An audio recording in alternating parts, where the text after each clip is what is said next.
What is up, everybody? Doomwake here, and welcome to another modern video on the channel. Before we continue, make sure to hit the thumbs up button, subscribe to the channel, and let me know in the comments what you thought.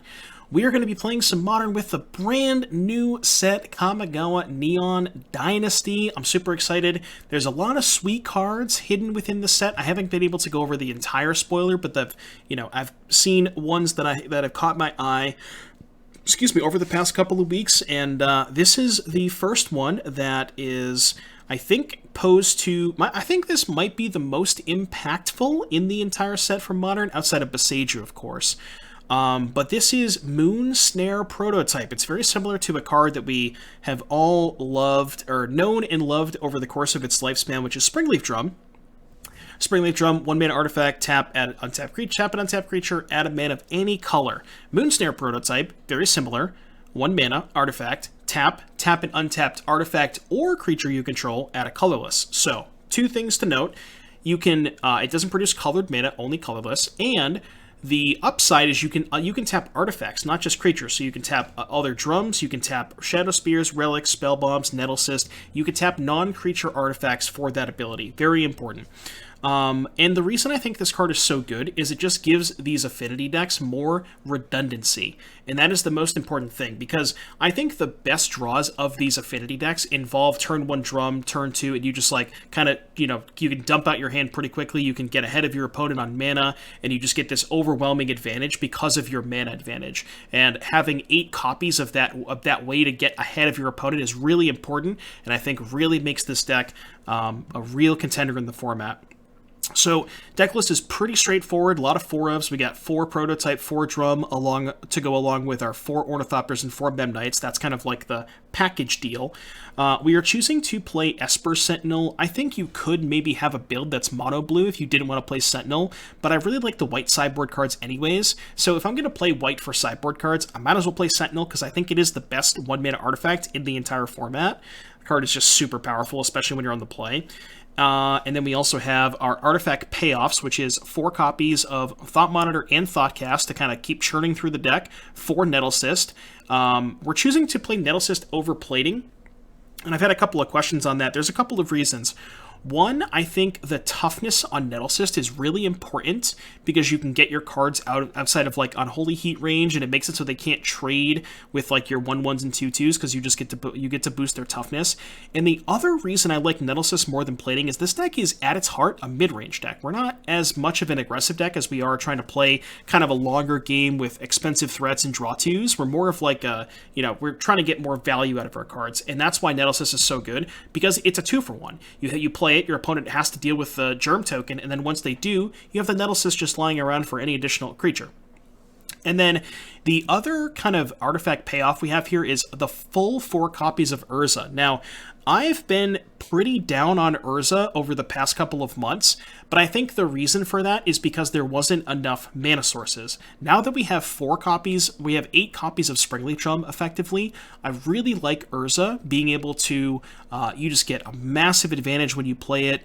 There's just so many situations where you play it and you have access to, somewhere between 6 and 7 mana the same turn. You could just do so much stuff with it, and we can turbo it out more efficient or more reliably with Prototype and Springleaf Drum. So that's why we're playing 4 copies of Urza. 2 Metallic Rebukes. Not a huge fan of this card. I think these are kind of like the flex spots. I don't know what these should be, but they're pretty good with all of the zeros because you can just, play like even on turn 1, you can go 0/0 mana, hold up Rebuke, or you can do it on turn 2. After playing a 1-mana artifact, you can hold up Counterspell on turn 2, so just a nice catch-all answer. Not the best, not the worst.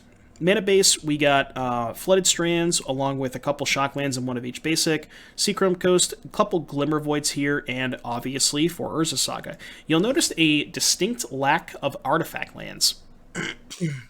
Couple of reasons for that. First and foremost, Moonsnare Prototype is a blue card that you really want to play on turn 1, so you can't afford to have too many colorless lands on turn 1. Darksteel Citadel is one of those. The blue-white artifact land is a colored source, however, it does not cast any of these cards on turn 1 because it enters the battlefield tapped. One thing I will say about Modern, I would highly recommend not playing with Enter the Battlefield tap lands, given the current speed and pacing of the format, so not a big fan of those lands. That's why we're choosing to omit the artifact lands. You know, we could lose a bit of percentage points, like, you know, here and there, where we maybe are a mana short of playing one of our Affinity cards, but overall, I think with Prototype and Sentinel both being colored 1-mana plays, we really need to have as many untapped colored sources as possible. Moving on to the sideboard, 4 copies of Portable Hole. This is the big reason why we're playing with white, because I think Portable Hole is the best sideboard card for these artifact-based strategies. It's just such a good, versatile card. Kills Red and 6, Ragavan, Dragon's Rage Channeler, Stony Silence, I guess not Chalice of the Void, because they're probably going to play it on 1.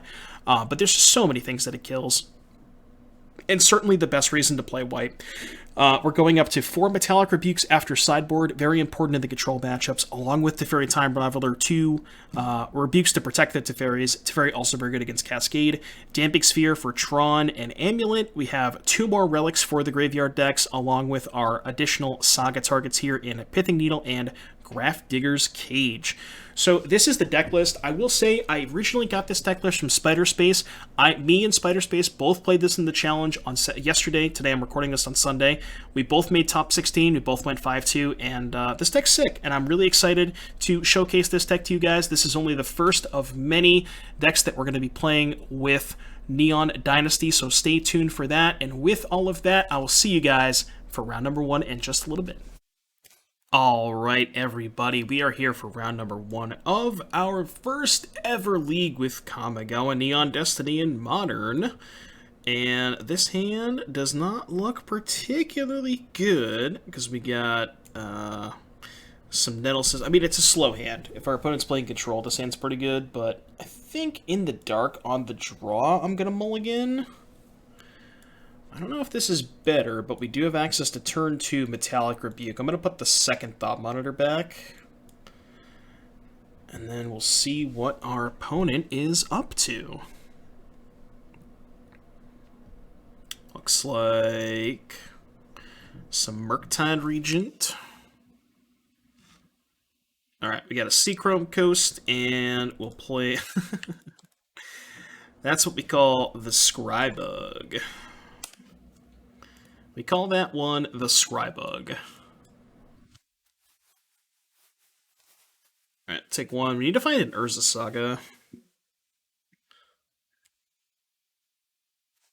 Need to find a Saga.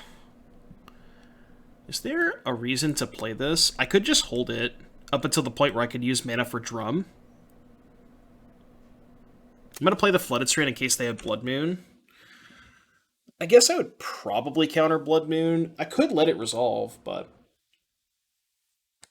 hypothetically, I could prevent a damage from the Channeler if I played the Thopter, but they're likely just going to flip Delirium anyways, so I don't think that's likely to happen. And I don't really think there's much reason to expose the Ornithopter to a potential removal spell prior to getting to use the mana off of Drum. So I think I'm just going to hold it for now. Alright, Ragavan I probably have to counter. And by probably I mean definitely. Now hopefully we just rip Urza. That would be disgusting. Because I could just go land Ornithopter, slam Urza. Urza. Okay. So Ornithopter, Spellbomb. Still not quite enough to play the Monitor, right? Ornithopter, tap this for Spellbomb, then I have access to 3 mana, but only 3 artifacts, so let's play the Spellbomb, and then I think I'm just going to pass. With the intention of not using the Spellbomb, because I want to keep it in play for Thought Monitor purposes. They have a second Ragavan, maybe? They're attacking first, so no Ragavan. Unless they didn't want to dash the Ragavan into the Spellbomb, maybe? Post-combat iteration. Still kind of fine, because they won't have Counterspell available. And again, same thing, I'm not going to sack the Spellbomb to draw a card yet. I want to keep it in play to have the Thought Monitor cost 1 less, I should say. Alright, so now we can go Ornithopter. It's an expensive... Oh, I didn't need the shock there. Right, because... Yeah, because I for some reason I thought I had one less mana. But I guess this way I don't have to tap the Ornithopter. I don't know if that's relevant. Alright, well. I guess I would have ended up doing this anyways. Well, no, because I would have played the Glimmervoid, so I took 2 damage for no reason. This looks like Spell Pierce. Yeah. Feels bad to get got by Spell Pierce when I have, 5 mana in play, but... yeah, no, I did the math wrong. I thought I needed the extra mana, but I forgot that I had tapped a mana for the Spellbomb last turn. So I did have enough mana to play the Monitor without playing a land first, by just tapping the Thoughtbear, which I should have done. Okay. Definitely going to trade for the Ragavan. Kind of have to. Probably just have Murktide. It smells like a Murktide.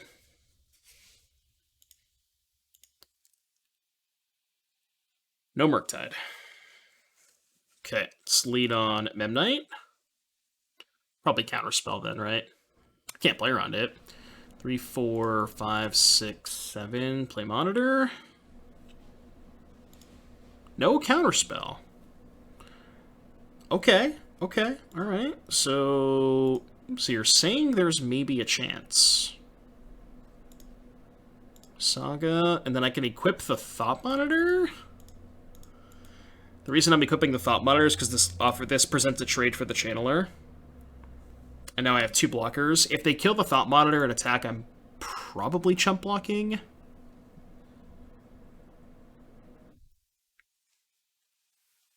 What's this? Petty Theft targeting Shadowspear. Okay. Well, now I could just chump block with the Ornithopter, right? They put a card on top, which may or may not be a Murktide. I guess they can't really afford to play the Murktide into the Spellbomb. So, I guess we do have that going for us. So yeah, now I can chump with the Thopter. I think I have enough mana to Shadowspear equip and make a token, right? 1, 2, 3, 1, 2, 3. I do, okay. So chump with Ornithopter this turn. Next turn, land, Shadowspear, equip Monitor, maybe attack, maybe not, and then hold up Saga. Okay, they're bolting the Thought Monitor. Well, I wasn't going to block anyways. They have 1 card left? Alright, I'll just block that. I'll take less damage and give them the treasure. I don't think the treasure matters all that much.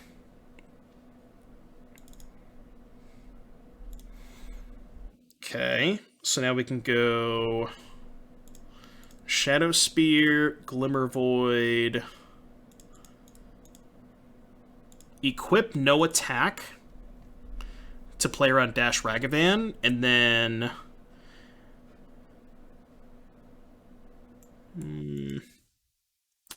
Well, no. I can attack because I have the Urza token to block. Oh, yeah, this is good, because... So I go to 7, and I have the Saga token to block Ragavan, and then I don't have to Spellbomb the Channeler, because this puts me to 4, and not 3. Right? I guess if they have exactly Dress Down plus Lightning Bolt, I lose? I don't think I'm supposed to play around exactly Dress Down plus Lightning Bolt. If they Unholy Heat this, I'm just going to bounce their Channeler. Then I guess their last card could be Murktide. Could just not play around Bolt. No, I think I should play around Bolt. So bounce the Channeler, go to 5. Next turn, make another token. And then, hypothetically, if they had Murktide, I could just get an Ornithopter to chump block off of the Saga, if their last card was Murktide. Yeah, and it makes sense that their last card is Murktide, because they couldn't play it for the longest time because of the Spellbomb. They keep a card on top? No, they bin to Bauble. So Ragavan's in their hand. It's not a great draw. So make a token. We have to get an Ornithopter to chump block. I could get Relic. Relic just makes the Murktide bigger, though.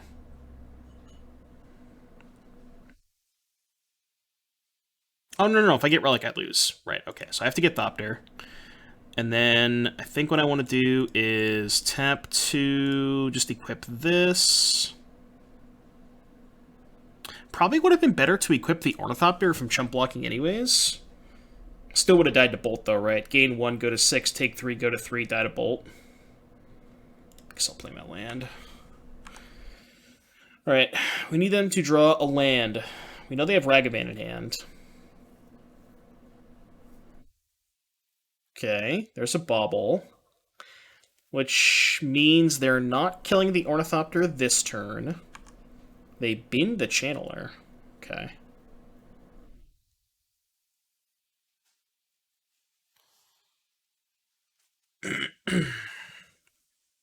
Question is, do I chump block the Channeler? How do I get out of this? I think I have to take this and go to 2. Because hypothetically, if I can chain some cantrips and make the construct big enough to attack past Murktide, I think that's one of the ways I get out of this. Not going to crack the fetch. So they draw a card. Urza. Urza. Okay. That almost gets me there. Play Urza. Because that's 1 extra artifact. So now... 1, 2, 3, 4, 5... I got pretty punished for not cracking the fetch last turn. Because I could have had 1 extra blocker back if I went to 1 and got a Hallowed Fountain. I only have 2 basics, though, so I can't get a basic now. So 1, 2... I have to hit an artifact off of the Urza spin. But I can't tap the Thopter. So 4, and then 5. Alright, there's an artifact. It's pretty good. So now we attack for 8. They probably they have to trade, right? If they don't trade, they're dead. So they trade. And then I can, post-combat, move the Shadowspear to Urza. And not leave back the Thopter. Which I think is fine. And then I have... Oh, actually, I should have put it on this, because this is now a 6/6. Yeah, I should have put it on this. Well, we're still not dead to Bolt, because they only have 6 damage. They obviously didn't drop Bolt, because they would have just cast it on their upkeep if they drew it last turn. Take 6, go to 4. I guess if they found another Murktide, we need to find another artifact to be able to attack with the construct. Okay, Blood Moon doesn't matter. They put a card on top. Are they still just dead? Right, 1, 2, equip here. Attack you. Leave back this. I think this is still lethal, right? And if they have a bounce spell or a removal spell for this, we have the Rebuke. What a crazy game. Very, very, very good game.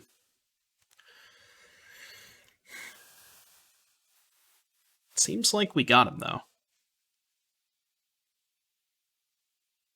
Yeah, tough turn. The turn that I could have equipped the Ornithopter to chump block. I think I maybe messed up that turn. Tough spots, though, for sure. Definitely some interesting decisions. Alright, take lethal.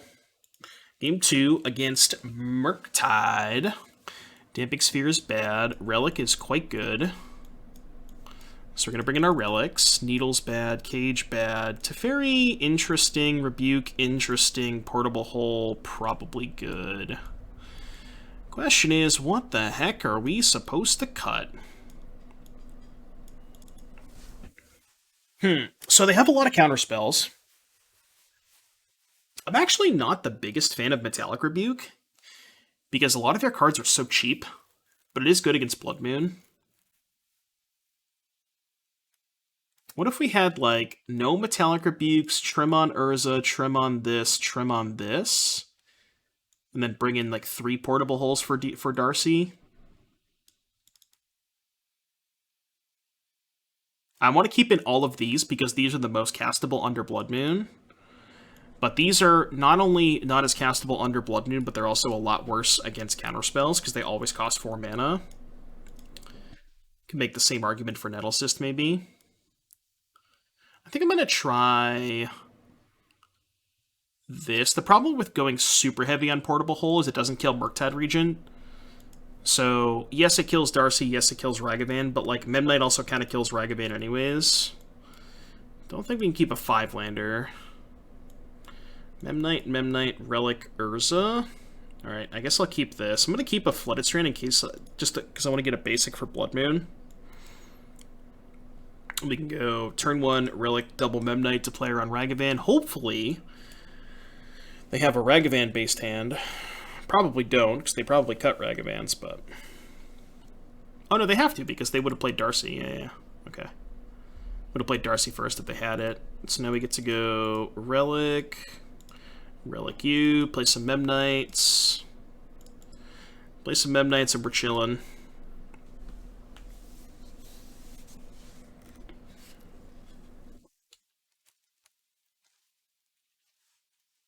What do we got? Explosives? Are they really just gonna double bolt 2 Memnites? Deal. Deal. I am all about that exchange. Seems like a good exchange for me. I mean, they have an active Ragavan now, but at what cost?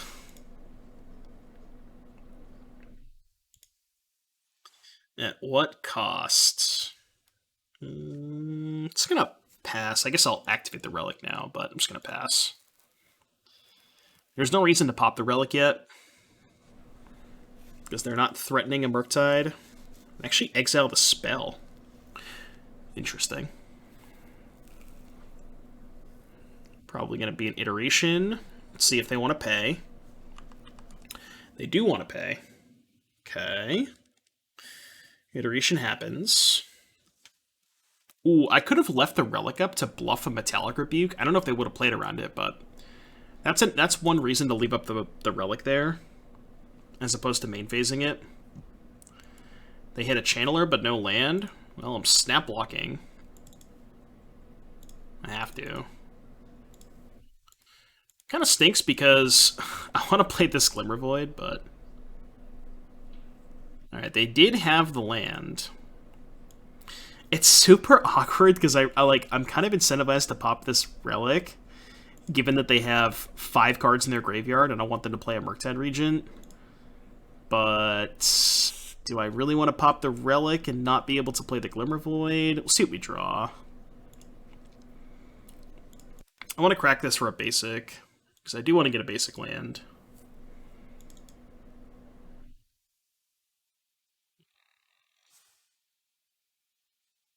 Problem is, if I pop the Relic and miss on an artifact, I just can't play the Glimmervoid. So I think I have to... Oh, this feels so bad, but I think I have to let them keep their graveyard for a turn. I don't know, it's kind of a disaster, but I just don't think I can afford to pop the Relic and just not play a land if I don't draw an artifact.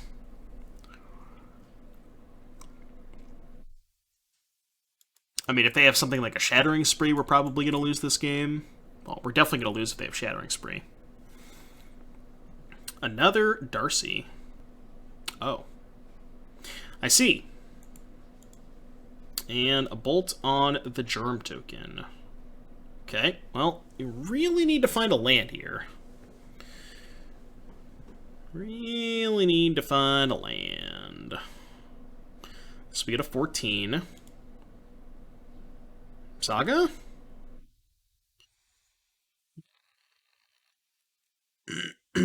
Okay, now I could probably pop the Relic.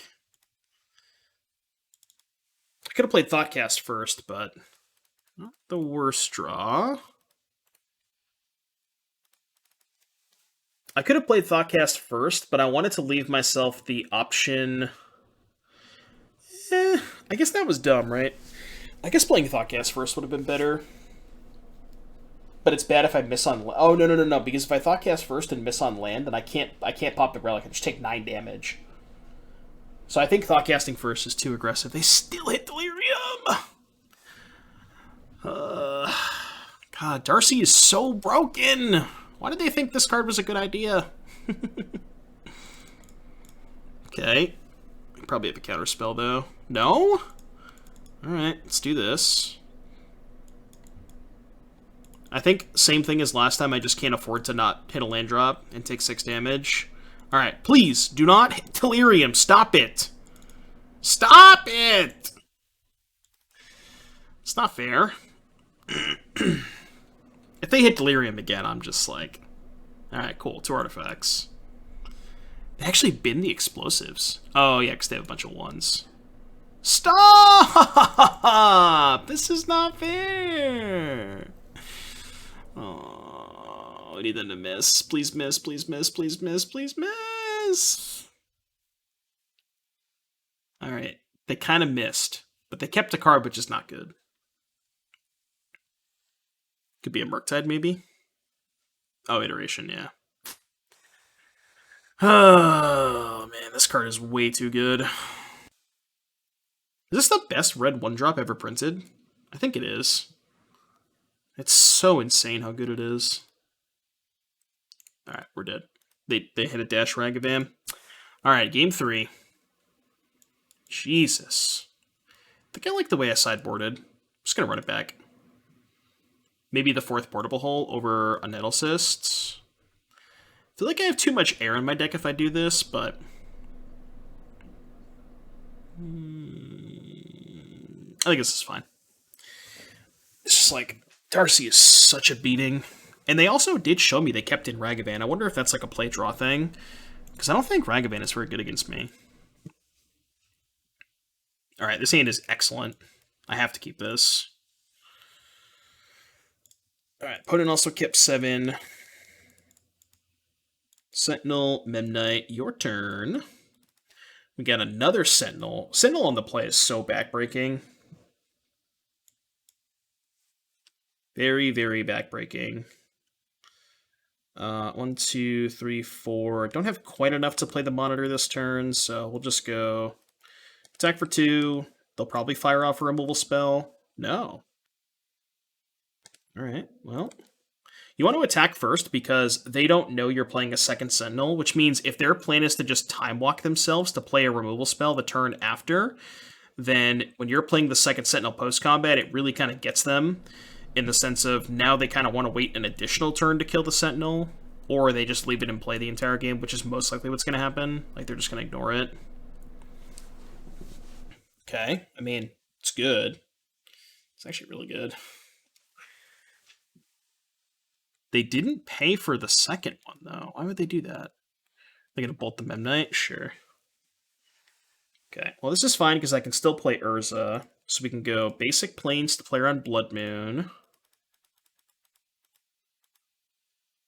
And then 4, 5, 6. I don't have quite enough to play a Thought Monitor, right? Not quite. Unfortunate.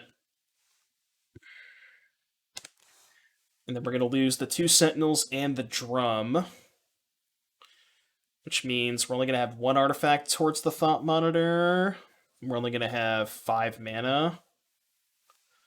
Well, that sucks. I guess we can spin. Spin and try and find a spell. It's a pretty good spell. See if they have the Pierce. No Pierce. Alright, play a Ornithopter. Attack for 1. Maybe that attack was bad against Dash Ragavan. Yeah, that was a bad attack. Alright, they have Consider. All we need to do is start chaining off these monitors, and we'll be chilling.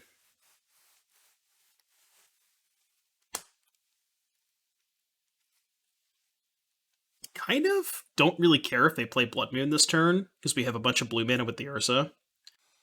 I feel like they have... Oh, wait. No, they tapped the Spire Bluff Canal. Get it, Murktide. I don't even think we care too much about Murktide. I'm just going to overwhelm it with Thought Monitors here, most likely.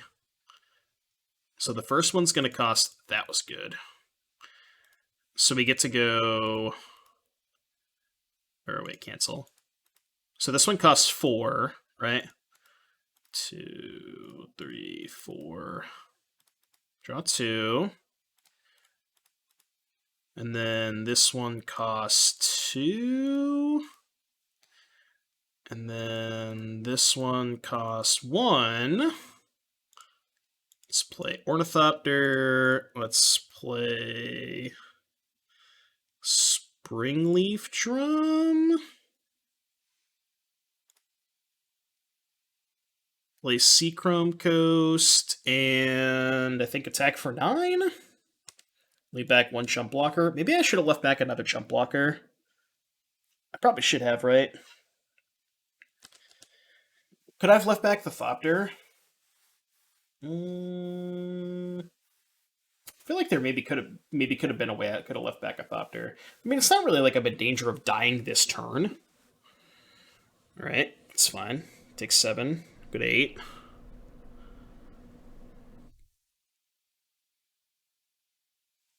They do get to kill the Construct. Maybe I got a little too aggressive in playing both of the prototypes. Okay, so they can kill the 2 prototypes. Sure. So let's go... I'll tap one of the Thopters. Let's play a Thoughtcast. Let's play a Thopter. They have 3 cards. Interesting. Well, I don't plan on... Oh, wait, they're just dead to Shadowspear, right? Yeah, I just Shadowspear... What am I saying? I just Shadowspear and Ornithopter, and they're dead. Right? 1, 2, equip. Right, and they're just dead. Yeah, they block here and take 6. I just, like, completely didn't realize I had lethal. Alright, cool. Well, that was round number 1. That was a sweet game. I mean, obviously, that's the thing. Is like, you know, we got all of our stuff blown up, and then once you have multiple monitors, and, like, that's the benefit about playing with 4 Thoughtcast, 4 monitors, your stuff just gets to chain into it, and it just, like, you have these obscene turns like that one turn we had. So, we are 1-0, and I will see you back here in just a little bit for round number 2. Round 2, let's go. I noticed when I was watching back my replay, I said KAMIGAWA Neon Destiny. It's Neon Dynasty, my apologies. Sounds dope. We get to go turn 1, land, drum, we're going to hold the Memnite again. That's one thing that I will say, that when you play this deck, you have to really be careful with whether or not you want to play Memnite. For the most part, unless you're using the mana that turn, you kind of want to hold off on it. Maybe differences if you're on the draw and you're, fearing that they might have a Ragavan or something like that. If you have more information, then that's a little bit different. But in general, in the dark, I tend to not play the Memnites early for fear of, like, they just bolt my Memnite and then I can't utilize my mana. Alright, well, they're going to Thoughtseize our Nettlecyst, probably. No, looks like Prismatic Ending. Alright. Springleaf Drum has been ended. Alright, well, now that we don't have the drum in play, there's kind of no reason not to play the Memnite. Might as well just run it out there. Alright, Memnite, Fountain, go. Then we can go Glimmervoid into a bunch of Nettlecysts and hope that's good enough. Looks like they're maybe playing Esper Reanimator, if I had to guess. Alright, well, probably take the Thoughtcast, right?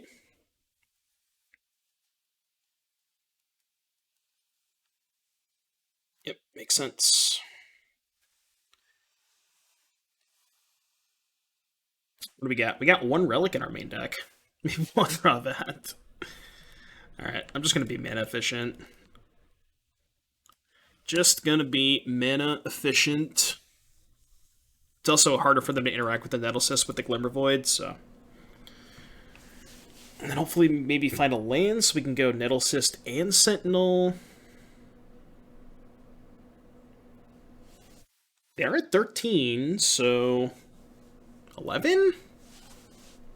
Just saying, they're going pretty low. They have Teferi. Teferi's not too bad. They bounce Nettlecyst, we kill Tef. Okay. Plus 2, 3. So if I draw a land, I can kill Tef. Right? Yeah, land. Or I think Springleaf Drum would also do it. Drum. 3. No. It had to be Prototype. Prototype because I could tap the Nettlecyst with the Prototype. Alright, drew the land. So let's crack the land. Let's get an island. Play Esper Sentinel, play Nettlecyst, and then attack Teferi. I think attacking Teferi... I don't know if attacking Teferi is good there. I could have just put them to 6. If I put them to 6, they get to go bounce a Nettlecyst. Is that better? I don't know if that's better. It's pretty close, right? They're at 6, they bounce Nettlecyst. Then if they have ending for the other Nettlecyst, it's kind of awkward. Alright, we'll play the drum out. It's gonna go to attacks. I guess they might have Solitude Ephemerate? Should be kind of a disaster. Kind of have to attack with everything, though, right? I think I do. White, blue. Oh, they're just gonna pay, okay. So they're gonna go to 1. Alright. Do I want to equip the Sentinel? They discarded Archon, Sarah's Emissary. Well, that's not good for me. The Emissary we only have 1 out to. 5. I think I should equip the Sentinel because I need to potentially get deeper into my deck if they have a reanimation spell here. Because my only out is Spellbomb. I mean, I guess they could name Artifact instead of Creature, but then if I find a way to make the Germ token bigger, then they would actually have to block with the Emissary because the Germ token is not an artifact. So that's why I was like debating on whether I wanted to keep the Germ in play, because it forces them to name Creature, and then Spellbomb is actually still a live draw. But if they name Artifact with Emissary, I can't actually bounce it. Alright, well, it turns out they just didn't find the Persist, so everything is okay. So bring in a couple relics, bring in a cage. Damping Sphere, no good. Good Needle for Teferi if I didn't want to bring in my own Teferis, but I kind of do. Rebuke's also not terrible. I found that it's really hard to sideboard with this deck. Very, very difficult, because a lot of your cards are so... Like, the deck is just so well built, in the sense of it's like, it's really hard to figure out what you're allowed to cut in certain matchups.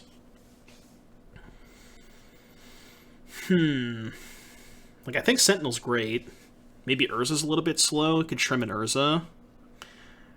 Maybe I don't want Rebuke because of Thoughtseize. Like, in general, I'm not a huge fan of Metallic Rebuke against Thoughtseize decks.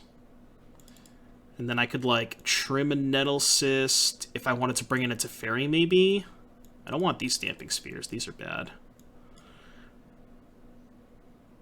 Or I could just do this. Let's just do that.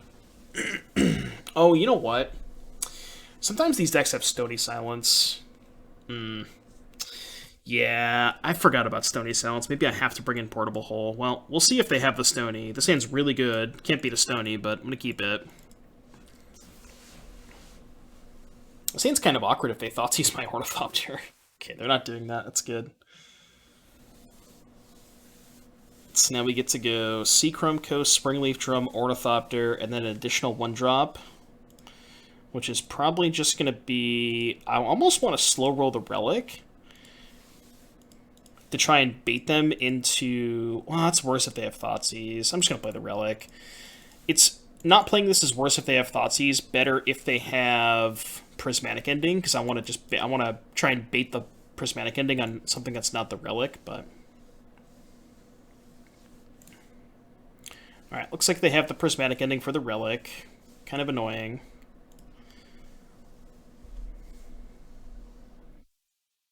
Alright, let's play Drum, Seachrome Coast, pass. Next turn we can Urza.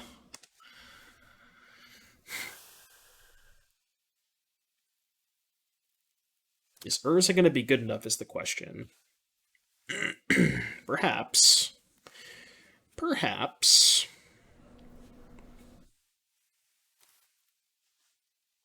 They also might have counterspells. Not much we can do about that. I mean, I guess if they counterspell this, we have a backup, so it's not the end of the world, but I would prefer them to not counter this. Maybe they're going to go Mending into Persist, and then we have to find our one Spellbomb. Yeah, this deck not having access to a lot of removal is kind of tough. Or, like, specifically removal that kills Archon.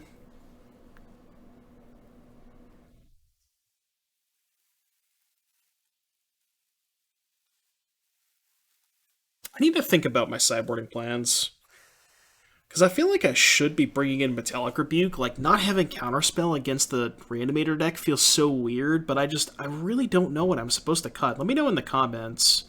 How would you sideboard in a matchup like this? I might bring in a couple on the play if we go to Game 3.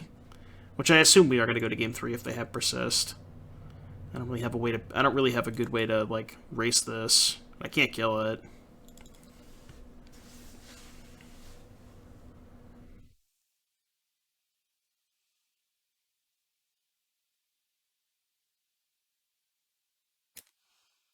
Maybe they don't have it? Well, if they're thinking this long, they probably don't, right? Engineered Explosives. Okay. That might force me to play the second Urza, because I need some pressure. So they get to blow up the Construct and the Thopter. Maybe they'll Fatal Push my Urza. I guess I'll attack first. Get in my free point of damage, because I'm going to play the second Urza anyways. So let's go crack this for an island. Let's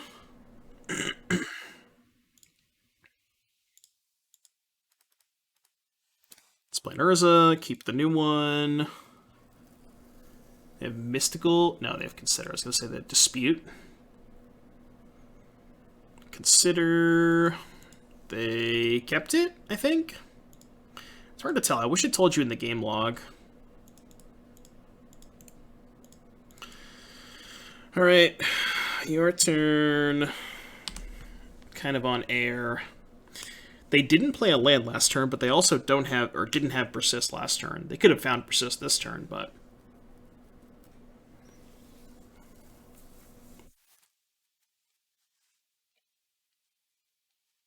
White mana, Prismatic Ending. Okay. And Teferi, probably. Oh, okay. Never mind, we just can't win. Okay. And think we're dead. Draw two, I guess. Alright, we're not winning this game. Alright. It's one of these rebukes. Oh, man. I really, like, what am I supposed to cut? Maybe Nettlecyst is too slow?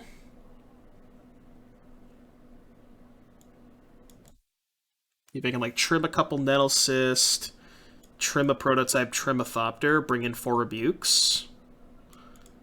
I do feel like I kind of need the counterspells against them. Let's try this. I don't mind trimming a Prototype because I'm bringing in... Oh, I guess Prototype is an answer. Kind of, but... This hand is kind of sketch. I'm going to keep it because Sentinel on turn 1 is so busted, and I have turn 2 Rebuke, but... This hand's not ideal.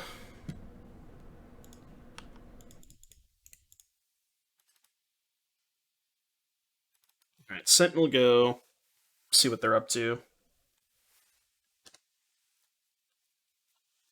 Maybe they have Prismatic Ending. Alright, we need to find a land. Preferably a 0-mana artifact this turn, and then a land the turn after. So 0-mana artifact would be nice here, so I can have Rebuke up.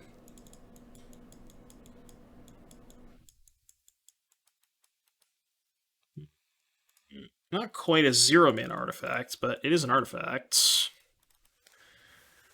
So let's see what they do this turn. Probably going to cast Unmarked Grave, if I had to guess. Thoughtseize. Well, that means they're not setting up for a Reanimate next turn, which is good. And they decided to take the Urza and not the Rebuke. Also think that's okay for me. They should play explosives this turn if they have it. Okay, no explosives. Cool. I like that. Not the biggest fan of the Shadowspear dying, but...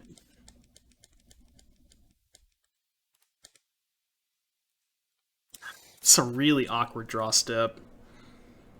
I think I'm not going to cast it. I know it's really bad if they draw Thoughtseize, or if they have another Thoughtseize in their hand, but maybe... the problem with playing it is I'm giving up my ability to make a Saga token here.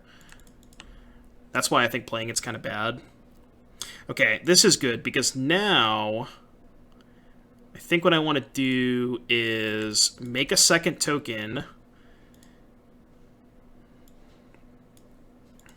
I guess I could just get a Relic, right? And just hold it up. Just not play the second one. And I get to hold up Rebuke this way, too. Yeah, we get to pressure, hold up Relic, and hold up Rebuke. Seems pretty good. And then this is better if they have Prismatic Ending for the first one. I don't want to play the second one, because I don't want to go Shields down on the activated ability for a mana. Like, if I play the other Relic and they just go end of turn Mending, discard Archon, I'm going to really wish I had that mana. Yeah, so playing the second Relic is bad, because then I also go Shields down on Rebuke.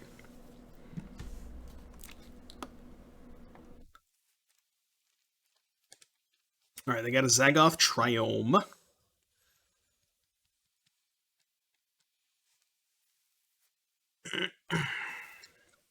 What do we got, opponent?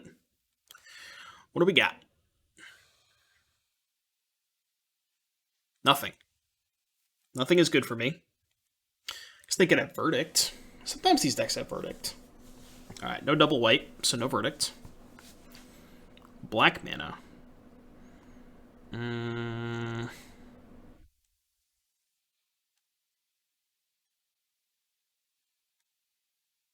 Just let that happen, because they take 2 damage. And I mean, assume if they're casting the Thoughtseize, they're forcing themselves to... yeah, okay, I was gonna say, it's like they're forcing themselves to take the Rebuke, but that was a cool match. And I'm trying to think of what else to say about it. I'm really not sure how I should be sideboarding in a matchup like this, so let me know in the comments, but we're 2-0, and I'll see you back here in just a little bit for round number 3. Alright guys, round 3, 2-0. Kamigawa Neon Dynasty. This hand does need a second land. It's got high upside, though. I'm going to keep it, because any land or another 0-mana artifact would do it. I think this hand is fine. I'm actually going to play the Springleaf Drum out in case I draw the 0. Because then if I draw the 0-mana artifact, I can just immediately play the Nettlecyst.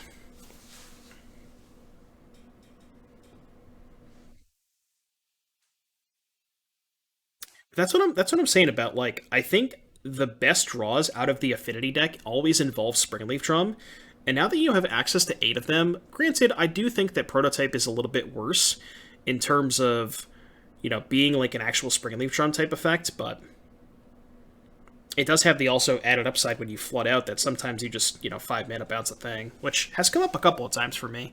I played this deck in the challenge, and I 5-2 top 16s. And I did use that ability a couple times, and it was really clutch. Alright, well, I didn't want to have the shock, but I guess we're going to.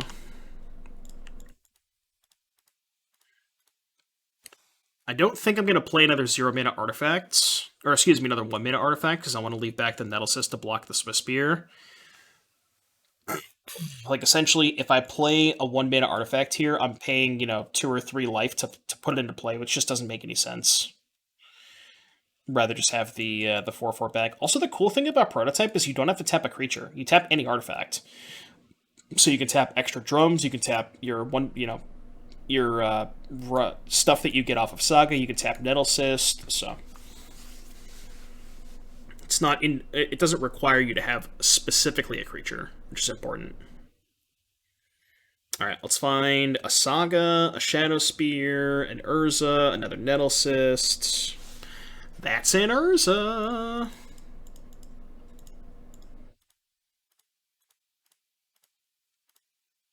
That is indeed an Urza. Question is, do I want to play out any of these? I don't think so. I think I'm going to wait. I could also have equip the Urza, but I don't want to lose my 5/5.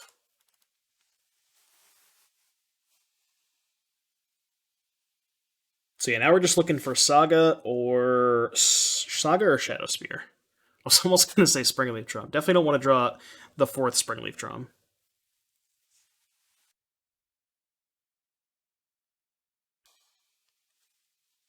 Attacking, I will happily make this block. I think I'm going to not block with the Urza. Actually, what if I just left the Eidolon in play? I don't need to cast spells, right?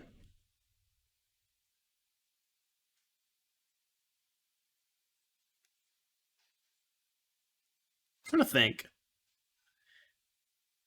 I kind of want to leave the Eidolon in play.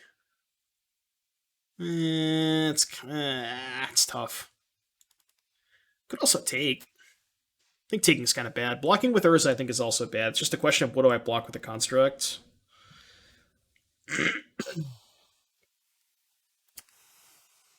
I'll play it safe and block the Eidolon. Because I do kind of want to play my other stuff in hand. They also might just have a second Eidolon, which is why they're willing to make this attack. So maybe they just, like, bolt the construct, I take 2, and then they post-combat the second Eidolon.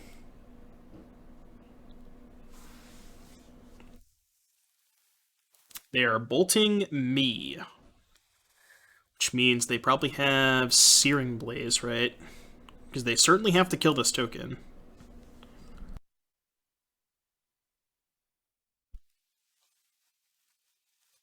Alright, bolt me. I've been bolted. Upstairs. No? Just letting it happen? Or they're going to post-combat the removal spell on the construct token? Maybe they have Skewer the Critics. No. Yeah, no, they made a Skewer. Riftbolt, Suspend. They're just going to pass? There's no way, right? 5, 10, 11, 12, 13, 14, 15. So if I hit any artifact off of the Urza spin, they're dead, right? And I can go 1, 2, 3, 4, 5, spin. Any artifact is lethal. That qualifies as any artifact. Keep this one, trigger the Urza, and that is 17 damage. That is 17 damage to the face. Up a game against Burn here. I was going to add some Burn sideboard cards, but I feel like the Burn matchup should be good. Good enough to the point where I don't know if you need specific sideboard cards. I think the best one that you could play is probably Blossoming Calm, but it's kind of funny that we had Xaxes after they tapped the Canyon to suspend the other Riftbolt. Alright, so I've played against this matchup a couple of times. Bring in Portable Holes. Not a fan of Rebuke. Not a fan of Relic. Was I doing anything else? I don't think I was bringing anything else in. I feel like Teferi's too slow. think I was cutting an Urza? It's either an Urza or a Thoughtcast, I think. I think Urza's generally slower. Let's do that. I want to keep all of the prototypes Springleaf Drum zeros type stuff because I really just want to be as fast as possible, which is another reason, again, why I want to trim an Urza, because I want to be a little bit faster. Maybe the upside on Urza is high enough where I just shouldn't be cutting it, but...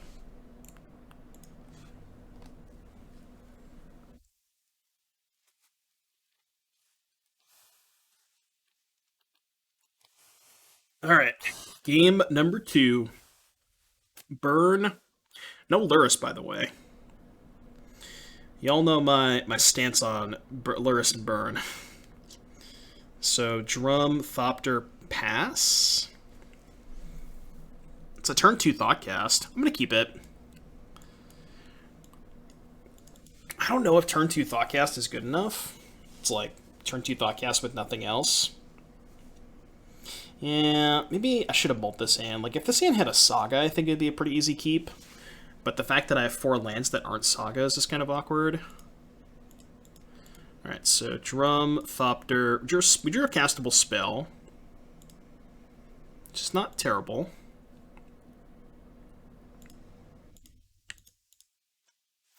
Alright, Spellbomb, go. And now if they kill the Ornithopter, like, with Searing Blaze, then we can't play the Thoughtcast. Good news is, if they're killing the Ornithopter with Searing Blaze, they're not playing Eidolon, and if they play Eidolon, we can play a Thoughtcast into the Eidolon without taking damage. So that's kind of cool.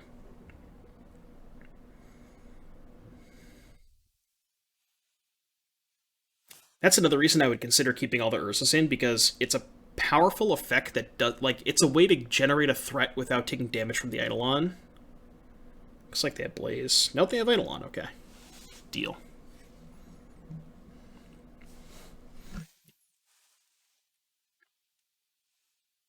Do I want to play the Sentinel? I think I do. I think that's fine. I'm still not going to play my land first, because I might want to... play a Saga if I draw it. Okay, these I don't think I'm going to play. Just going to do this and pass. Need to find a payoff, though. Urza, Nettlecyst, Saga, Thought Monitor, one of those things. Alright, they are casting a Swiftspear. Looks like they're going to move 2 attacks. Probably not going to block. Yeah, I'm not going to block. If I block the Swiftspear with Ornithopter and they have a removal spell for the Sentinel, I lose it all. Well, lose it all, meaning my 2 creatures, but... I think I'm fine taking this. I need to find some action, though. Yeah, just going to fire off the bolt at me. Get the draw card, so... Can maybe find some action that way. Or a Glimmervoid, that works too. Glimmervoid is also acceptable. Okay. I think same thing as last time. I want to play the Monitor before playing my land in case I find Saga. Because I really need to find a Saga here.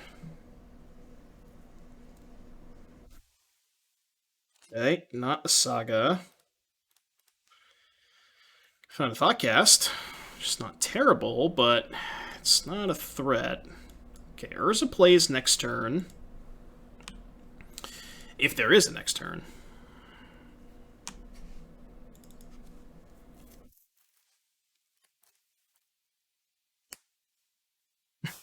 Seven cards in hand, 6 of them are mana sources. I mean, you know, that's the problem with playing a deck like this. You're playing with 19 lands plus 8 additional mana sources. So it's like effectively you have 27 mana sources in your deck. I know that Prototype has additional text, but it doesn't come up that often. Smash to smithereens. Okay, so we go to 8 and probably half the chump block. Right, chump block go to 6. And then play Urza and hope to do some good stuff that way. Probably not going to be good enough, but...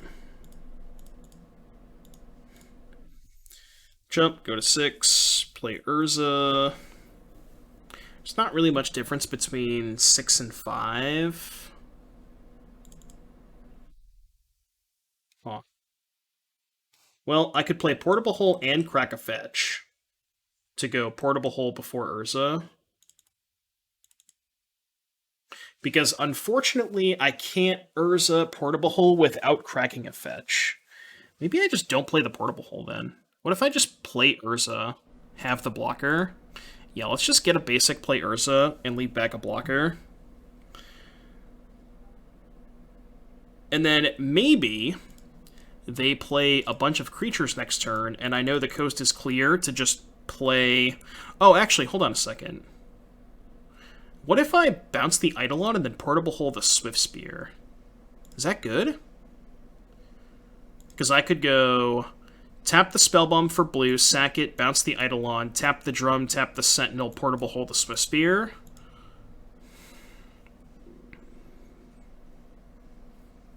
Or, better yet, what if I just did this? What if I went bounce the Eidolon and then just play all my stuff out? Yeah, and then maybe also play the Portable Hole? That's probably better, right? So play this... Play this. Yeah, and then just get a bunch of mana into play, which also makes the construct bigger. I think this makes sense, right? And then we can play the Portable Hole on the Swiftspear and hope they don't have 2 burn spells. It's only 9 damage, it's not quite lethal. I guess they have the Canyon, but... I think this line's good. Maybe I was... Oh, maybe I was supposed to keep a Prototype in hand to be able to bounce. Didn't think of that. If I held one of the Prototypes, I could have bounced something. It'd be a smaller construct token, but... Like, I thought I wanted more mana in play to be able to have mana for spinning with Urza, but maybe that's just not relevant. Or not as relevant as having a bounce spell in hand. Well, if they have 2 burn spells, we died anyways, so it doesn't really matter. Oh, Eidolon go? Is that what's happening? Is that really what's happening? Okay, well, let's start with a spin. 3, 4, 5, spin.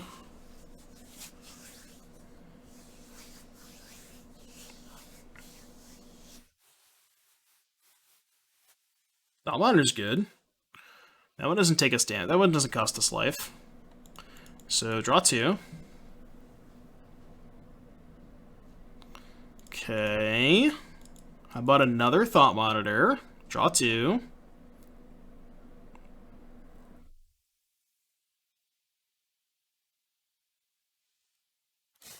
Okay.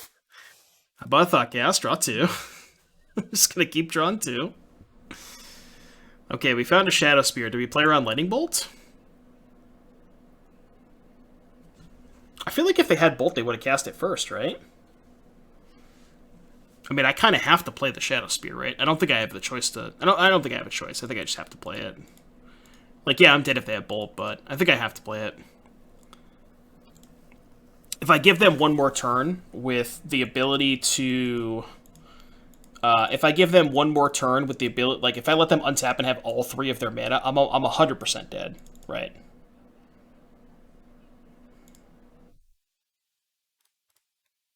Oh, I guess they could have Path.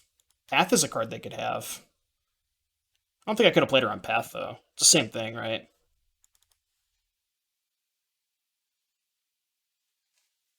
Alright, 2-make wins the match. Cool, we're 3-0. This deck is sweet. That was a really interesting game. I mean, my opponent didn't do a ton outside of, like, the 1-drop, 2-drop curve. They didn't have a ton after the fact. They got stuck on lands a little bit, but we're 3-0. This deck's sweet. Round number 4, around the corner. All right, everybody, we're back here for round number 4. We're 3-0. I always get confused without the record indicator, which hopefully is going to be back soon. We're on the draw. Opponent has a Kahira the Orphan Guard. This hand is not the best, but we have turn 1 Sentinel, which is very powerful against control, turn 2 Rebuke, turn 3 Nettlecyst, turn 4 Urza. So it's like a bit of a slower hand, but it does have a nice curve, so I think I'm willing to keep it.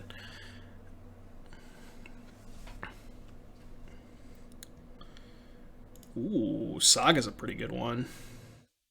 Saga is definitely a welcome addition to this hand, because now we get to go Saga, counter your turn 3 play with Rebuke, and then I guess if they have Ending, it's not great, because they can Ending the Sentinel, then we can't Rebuke their Teferi.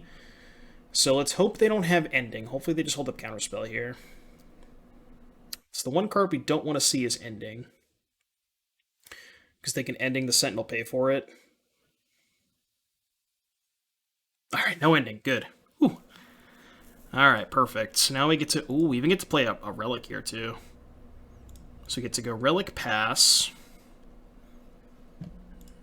Don't activate the Relic. Don't activate the Relic. Almost messed that up there. Usually you do want to activate Relic, but in this situation, you definitely don't. I wonder if this deck almost just wants to play more Rebukes. So they're going to go Seize, pay, and then we're going to Metallic Rebuke the Seize. Alright, Rebuke that. And then next turn we can just make a Saga token.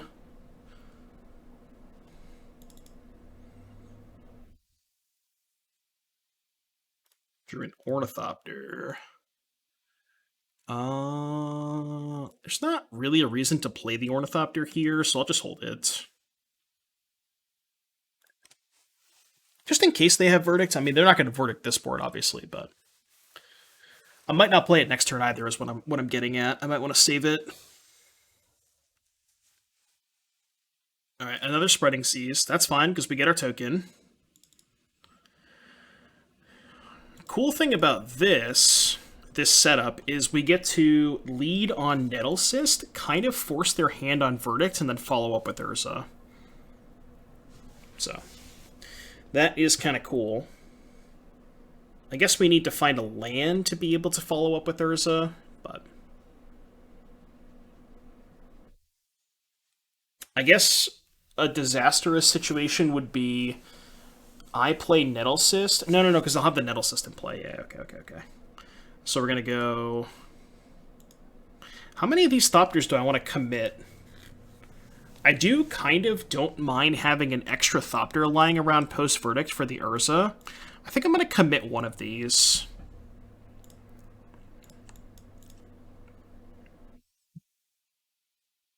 Maybe that's stupid. Maybe I should just play both. I mean, it would be really nice to have an extra mana source post-Verdict, so... 6 they go to 12. It's still lethal next turn, even if I don't play the Thopter here. I think I'm fine committing one of them. Maybe I'm not supposed to commit any of them. Maybe. Maybe I'm supposed to just hold them both. It's kind of close. You're 12... Next turn it would be 5, 6, 12, 13... They have Teferi, Bounce, Construct, Pay. 5, 6, 7, 8. I mean, I assume this is just Verdict plus Pay 1, right?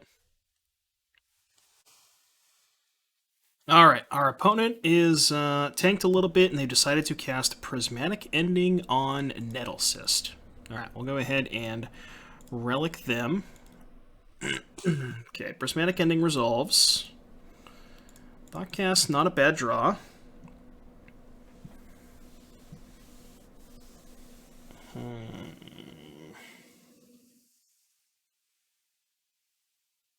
If I pop the Relic here... Let's do that. Let's go ahead and pop the Relic. Guess I should have attacked first. What I want to do is I want to play the Drum, and I want to play the second Sentinel. But I don't want to commit the Ornithopter, and the reason for that is because if now they're still kind of forced to play Verdict, right? And if they Verdict me, I just get to go Thopter, and then I have the Drum in play to be able to play the Urza. Like, I have 4 mana rolled up here with the Thopter. So that's why I want to save the Thopter here, 100%.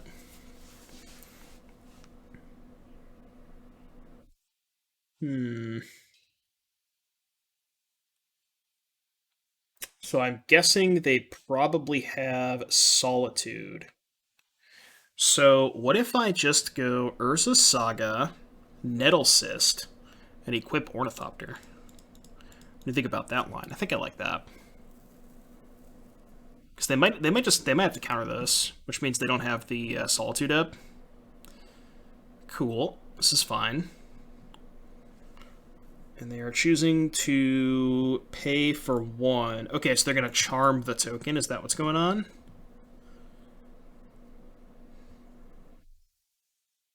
I see. So their plan is to charm the token. Does that mean I don't want to attack with Sentinels? Maybe I still do. Because then we just trade and they still take a damage.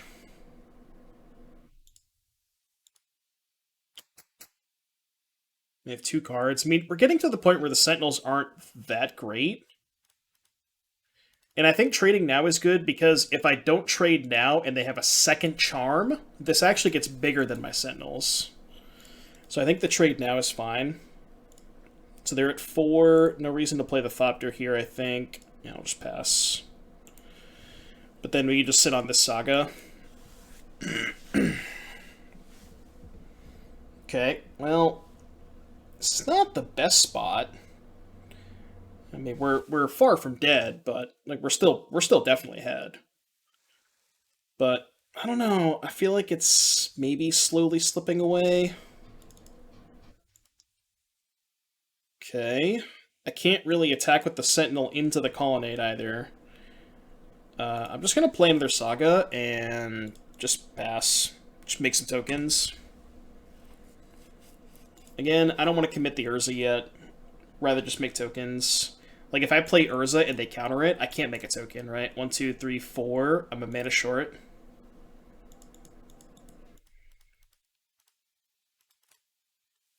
So now they're going to castle. I mean, the good news is they have to find answers to a lot of constructs. So, you know. So we did see what they do with their Scry. They went bottom top, so probably Solitude. Maybe Spreading Seas. Right. They've decided to pass, so most likely Solitude. So let's make a token. Let's untap. Okay, so I would like to make a token off of this one. And let's get Aether Spellbomb. So we can potentially bounce a Colonnade. Let's play this untapped. And I think I'm just going to go to combat. Interesting. I'm wondering if I want to attack with Sentinel.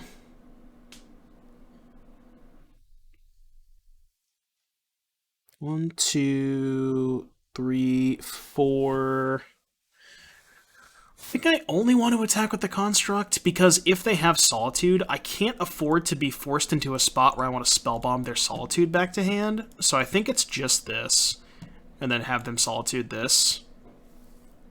And then we can maybe get the Shadowspear next turn. Okay, that's fine. Just gonna let that happen. I'm gonna keep the Prototype in hand, actually. Because I might want to activate the ability at some point. I don't need the extra mana. I think I have enough mana in play.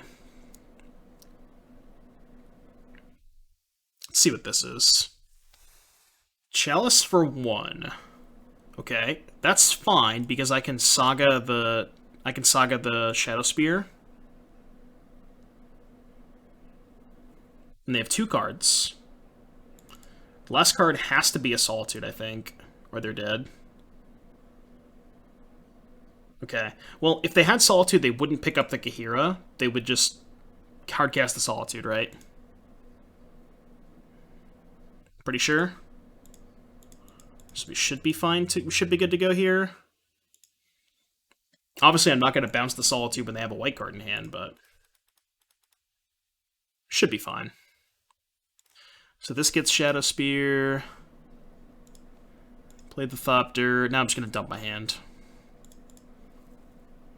Now I'm just going to dump my hand. I'm not going to play the... Oh, I can't play the Urza anyways, but...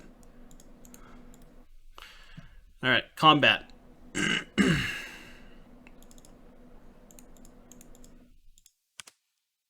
Combat. Alright, cool.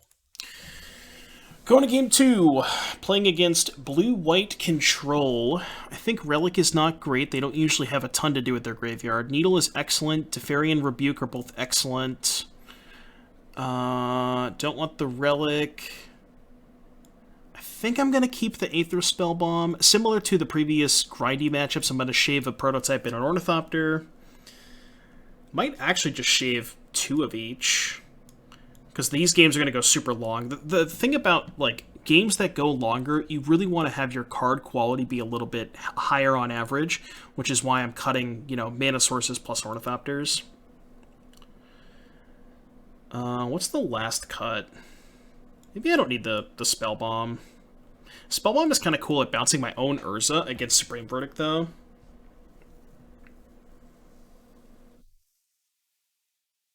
Is it crazy to cut a land? I guess if I'm cutting 2 prototypes, cutting a land's kind of bad. I don't hate cutting a Nettlecyst. Alright, it seems weird, but I'm going to try cutting a Nettlecyst. Maybe cutting an Urza is better, because it's harder to resolve an Urza through a counterspell. Like, I can't turn 2 an Urza. Well, I can, but not as likely when I'm cutting 2 prototypes, 2 Ornithopters. This hand's kind of weird. It's also not that good. It's really slow, really susceptible to spreading seas. I think I'm going to ship this. Okay, this is better. Put back the Shadowspear. We get to go turn 1. Maybe I should have kept the Shadowspear, actually. Because I kind of wanted to have an extra permanent to play. I'll play the Memnite, just in case they decide to Chalice and 0. I don't think they would, but...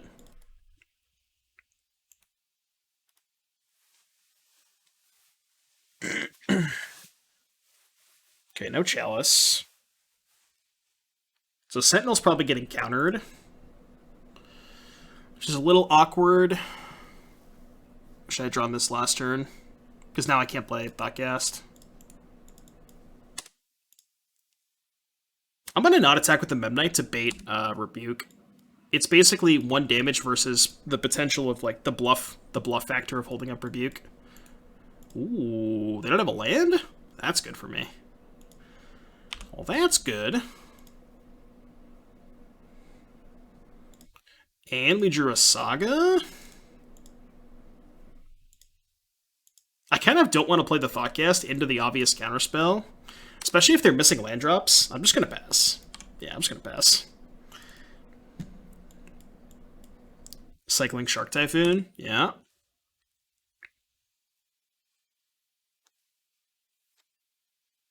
Kind of okay with that. Now they probably have Tef to bounce Saga. Assume they found a land. Yep.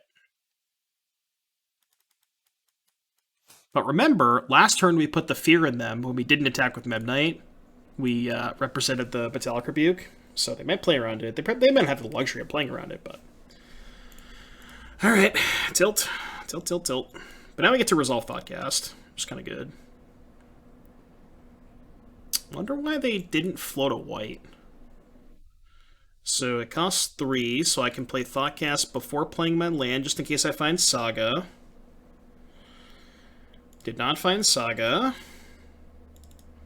Get to play Monitor next turn, though. A little too much air, though. A little too much air. Colony Teferi? No, they're just going to hold up Counterspell. I think I want to bait the Counterspell with Monitor. 3, 4. And again, same thing. I'm going to play the Monitor before playing my land. Just in case, if it does resolve, then I can potentially find a Saga. But I'd much rather have them counter this, I think, than this. I mean, they have to counter it, right? They can't let me resolve.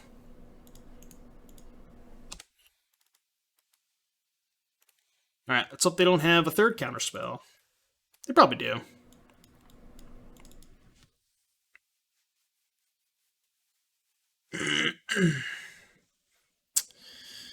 Well, they've seemed to have drawn out of their mana troubles. Alright, here's my Urza. Counter spell.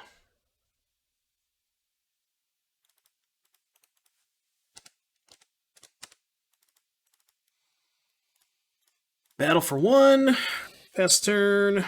Still representing Rebuke, although they know we don't have it because I would have rebuked on the Spreading Seas on turn 3. So.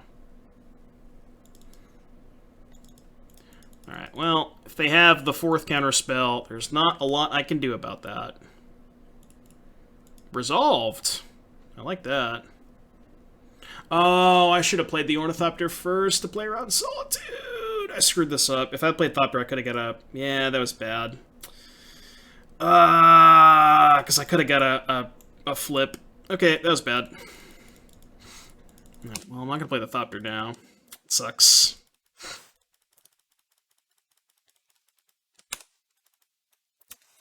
Yeah, if I had played the Ornithopter prior to playing the Urza, I would have had the 5th mana source in play to be able to spin the Urza. Well, maybe wouldn't have mattered.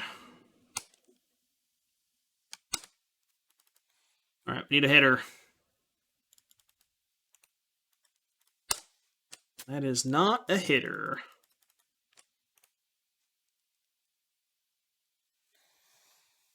Take a couple of draw steps.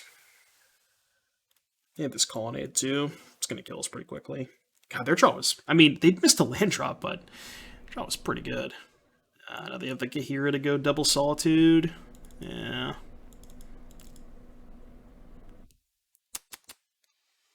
And I'll take one more draw step.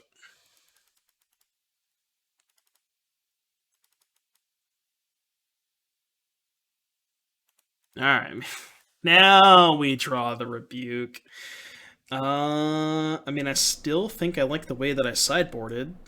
Well, with the exception of this Nettlecyst.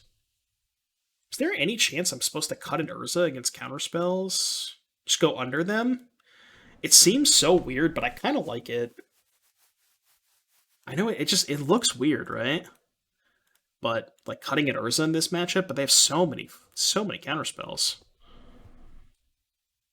At least the Nettlecyst can maybe go under them. This hand's insane.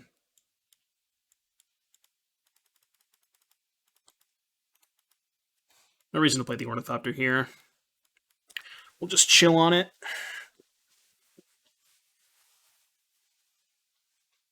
Alright, what do we got, opponent? Would you like to give me a free card off of your Prismatic Ending? I mean, if they have Counterspell, they kind of have to play the ending here, right? They can't just Time Walk themselves. Alright, so they probably don't have Counterspell. Attack first. Then we'll just play Saga Pass. Well, there is something to be said about not playing Saga. Although, even if they Spreading Seas my Saga, they'll still give me a card off of the Sentinel. I think it's fine. Like, I don't know, here's the problem with waiting, right? The good thing about waiting is I get to go Coast now, turn 3 Saga Nettlecyst, but if they just don't play the Spreading Seas, then they're just going to have Counterspell for the Nettlecyst anyways, and then untap and go Spreading Seas pay. So it ends up being the same thing, right? But this just gives them one less window to have it. I mean, obviously, of course they have it, but I think that play was right.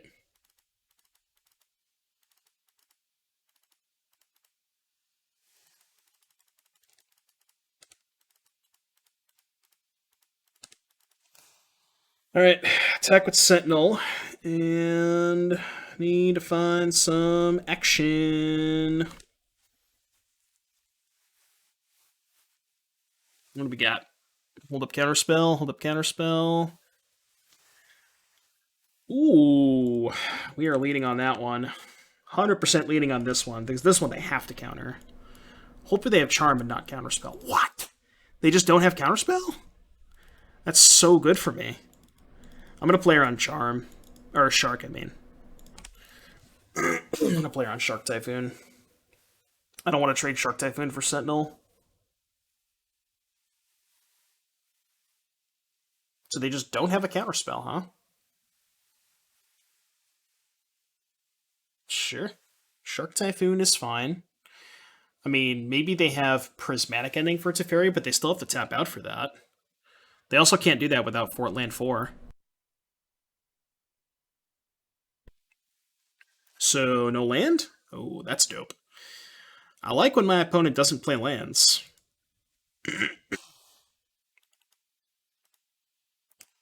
Minusing is worse if they have another Typhoon. Yeah, I'll just keep blessing. It's fine. I think I'm going to slam Urza here. Uses my mana better.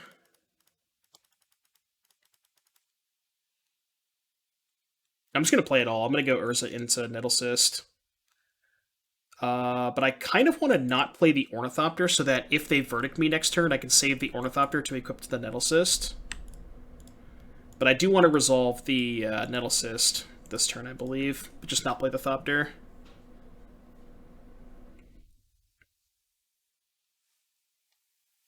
But yeah, I didn't want to minus on the Shark Typhoon because if they have another Shark Typhoon, it's pretty bad for me, which they do have. So glad I didn't do that. I mean, if they have Verdict, this still isn't great for me, but...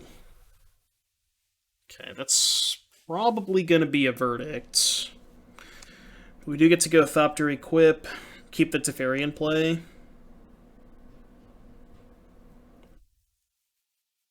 Yep. Alright, so they're casting Verdict. Maybe I'm not supposed to play the Urza there. Just play the Nettlecyst. They probably have the Verdict anyways, right? And we get a card. It's not the end of the world. Still have Teferi in play. Okay, so now we can do this, this, 1, 2, 3, 4, 5, 6, 7. So we get to play Monitor before playing our land in case we find Saga. Okay, so now we can go Basic Plains, Drum, Blue, Thoughtcast. Okay, well, I guess we're still winning then. I feel like I don't know. I feel like the game almost ended when I resolved Teferi. It's kind of just... Whew. Pretty good. Pretty good.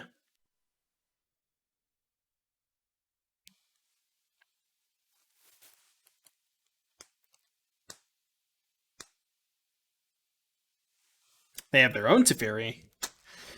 Little late to the party. They have no good bounce. If they bounce Nettlecyst, I get a Germ token. They bounce this, I draw 2. I guess they can bounce Ornithopter. I don't even know. Doesn't really matter.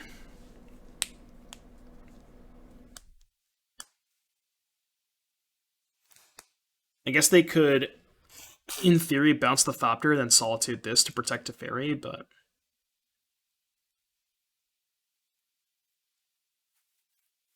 I'm just going to be up way too many cards. Actually, I think I can come pretty close to lethal here. 3, 4, Urza. I think I'm pretty close to lethal. Need to get 11 artifacts in play. Maybe not close. Depends on what I hit off of the Monitor. Okay, I gotta play an artifact first. So let's go Sentinel, and then Monitor. Draw 2. So it's 7, 8, 9, 10, 12. Am I one short? Oh, but I can float a mana with the Monitor and then bounce my own Monitor to recast it. And then we can go Thoughtcast. Monitor. Okay. Yeah, now we have enough. Oh, the Chalice. No, not the Chalice. Alright, Sentinel. 1. I think this is lethal, right? 1, 2, 3 Nettlecysts. Then we go 1, 2, equip. Oh, am I 1 point short? Oh, no, because I can just play the Shadowspear. Yeah, okay. All right, Exaxes. Round number 5, we are 4-0. That was a sweet match. We got verdicted, and then the turn after we got verdicted, we put like 3 more creatures into play and had 2 more draw 2s in our hand. Like, this deck is so good. We're 4-0. I will see you back here in just a little bit for round number 5. Don't go anywhere. All right, well, this is our first league with Kamigawa Neon Dynasty, and we're playing for a 5-0. Let's see if we can, and we're on the play, so let's see if we can get it done. I'm going to assume we're playing against, I was going to say Luris, but Obosh. Our hand does not seem particularly great. If I had a Springleaf Drum, I'd probably keep it, but I want to ship this. Uh-oh. This is not the way to start the 5-0 match.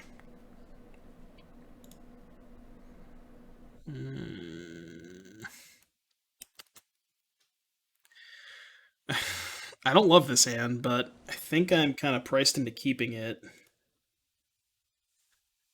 Am I supposed to just YOLO this Saga and hope they don't have Blood Moon?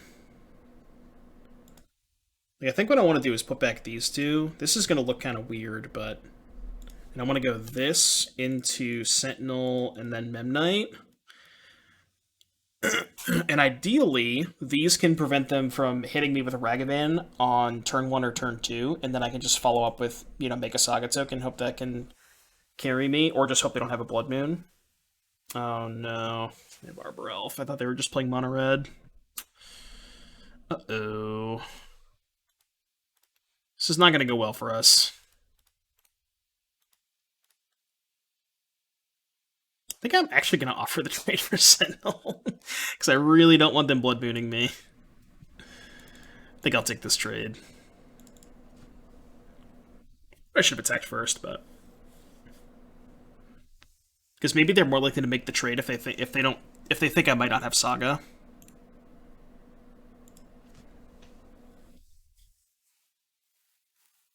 Maybe they don't have the Blood Moon. They always have it.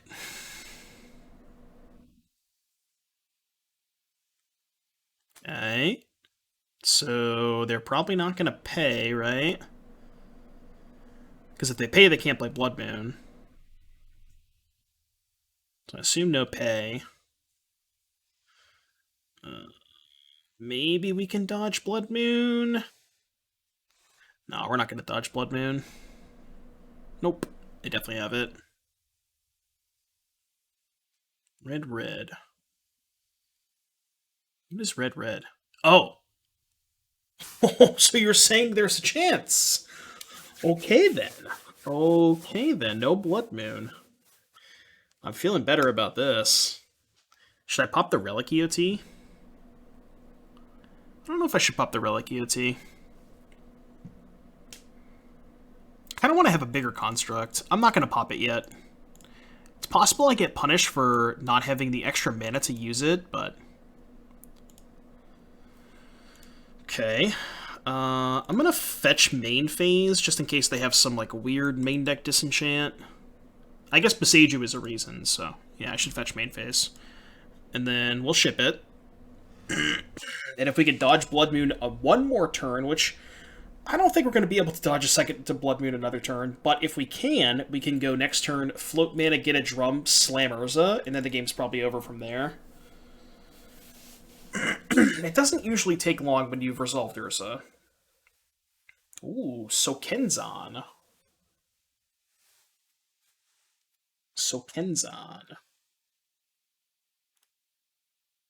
Because they could have Karn. Pillage. Okay. Alright, well, make them pay. They will pay. And we'll make a token. So, I have a 4/4. Saga down. They have 2 cards left. And green. What do we got? Stomp my Sentinel. Okay. I guess they still have 2 mana left. So I guess now we just need to find lands to play the Urza. We do get to play Thoughtcast, because I have 3 artifacts. So that's at least a start. So we'll play Thoughtcast. Hopefully we can find some lands. I gotta play the Prototype here, because this guarantees me 4 mana for Urza next turn. It also makes the construct bigger, so... no attacks. I think attacking is kind of bad. Especially if they have, like, removal spell for this into Ragavan. I think I'd rather just chill. I think chilling is fine. Like, once we get the Urza into play, this game's going to be pretty easy. If they have Blood Moon this turn... Oh. Never mind. I guess they can cast Obosh. They can cast Obosh this turn. That is a line they can take. And it looks like they are doing that. And they can attack for 4 with the Pyromancer. I can't afford to trade the Construct for the Pyromancer for sure. So I'll take 4. That's fine. So we go to 13. They have 2 cards left. We get to go Urza and Nettlecyst next turn, I believe. I think we have enough for that.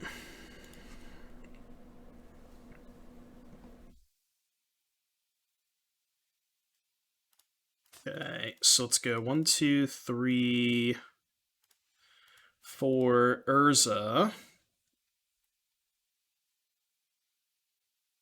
I mean, we can play Nettlecyst, but I have to tap 3 blockers to do so. I think I'm not going to do that. I think I'm just going to sit back on this for now. Yeah, I'm going to sit back on this for now. I just want as many blockers as possible. Because I think as long as we can live through this turn, we should be fine.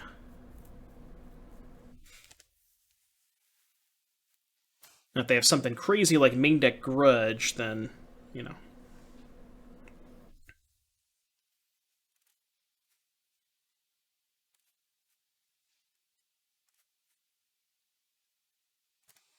Green, green, red.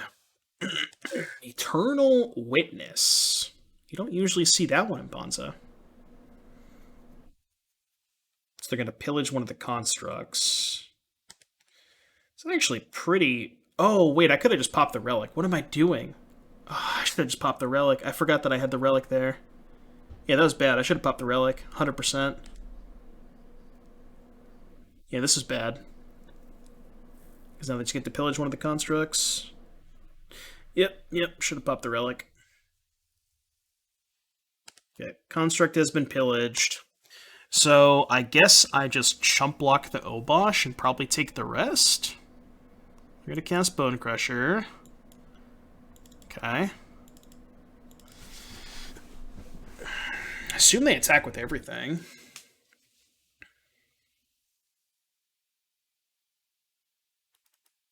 This should probably come in, right?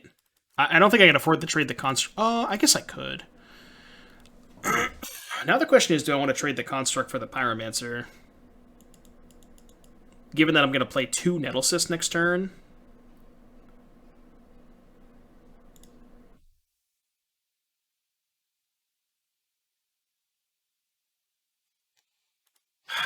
Can I go to 9?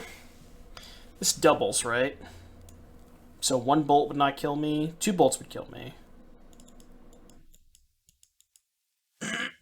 2 bolts probably kills me anyways, right? Because they have enough 1/1s to get in at least 1 point of damage. Yeah, I'll just take this. I think 2 bolts is going to kill me regardless. Shadowspear. Shadowspear would be insane. Okay, not a Shadowspear. Can I attack here?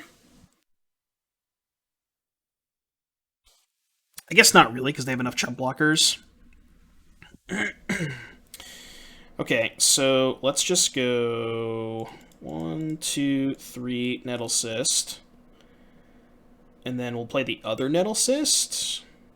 And then we'll just sit back on our blockers. 1, 2, 3 Nettlecyst. 1, 2, 3, 4. Yeah, I can't quite spin, so no attacks. We'll just chill. We have 3 6/6s, which can trade for Obosh, Bone Crusher, and then blank the Witness Pyromancer. Okay, Arbor Elf is acceptable. I can beat an Arbor Elf. I can definitely beat an Arbor Elf. I think I'm gonna pop the Relic now. Whoa. We getting frisky? I can't imagine this attack is good, right? Trade. Trade. Eat. Eat this. Okay, so how many artifacts do I lose in combat? I only lose 1, right? So this is going to be a 5/5 with 4 damage on it, so this won't die. This'll die, this'll die, these will trade. I take 1. Alright. I'll take 1. I don't know if this is a good trade for them, or a good exchange. I feel like they'd lose a ton of resources. I can't pop the Relic now, I guess, but that can't be good. And they only have 4 mana, so they can't even get the Pyromancer back. Red. They're lightning bolting me. Okay. I'm at 2. I guess I won't go to 1 just in case. Alright, let's go make a mana, pop the Relic. Draw a card, try and find some action. But another Urza. I do need to get this game over with somewhat quickly. So what if I go mana, mana, equip the Germ token. It's not a lethal attack, though. Then we can go 1, 2, 3, 4. Play Urza. Keep this one. And this is 10. I could attack with both, which forces a chump block. They just chump block here, take 5, go to 10. I have 2 blockers. This can block here, this can block here. I'd be dead to... Not dead to Ragavan, because then I could just block the Obosh and the Ragavan and take 1 and go to 1. What would I be dead to? I'm not even dead to a Shatter, because they have to chump block here. They shatter this, I just chump block this, go to 1, and then I kill them. I'm trying to think of what I would die to. I mean, I'm dead to all the burn spells anyways, right?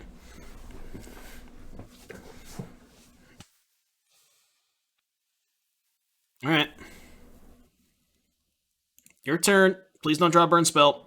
Please don't draw a burn spell. Just draw like a random creature. Come on, just draw a random creature. No burn spell. No burn spell.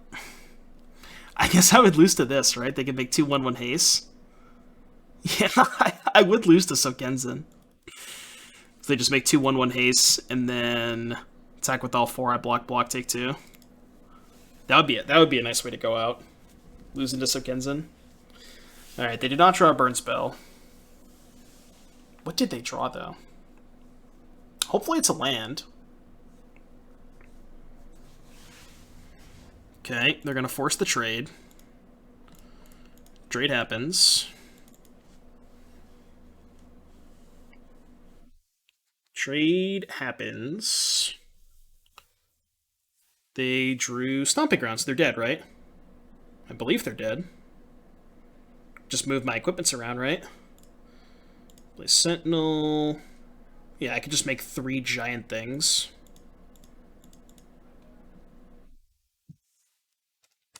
Deck. What a game. What a game. Ooh, what a game. Alright. Going to game 2. So, playing against Ponza. I think I'm not in on these relics. Needle's actually kind of cute against Arbor Elf. I don't know if it's really good against much else, though. I don't know if I want Rebuke. Teferi's too slow.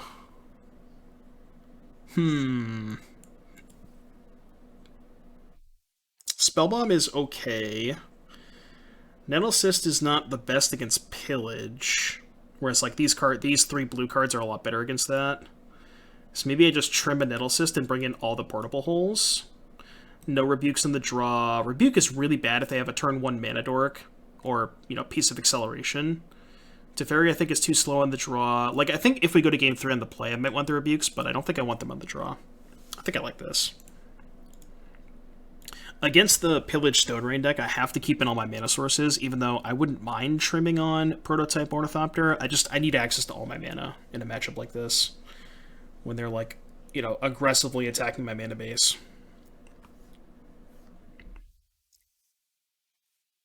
You know, I don't know. Like, cutting Rebuke sounds weird against Blood Moon, because now I just have no outs to it, but I think this hand is fine.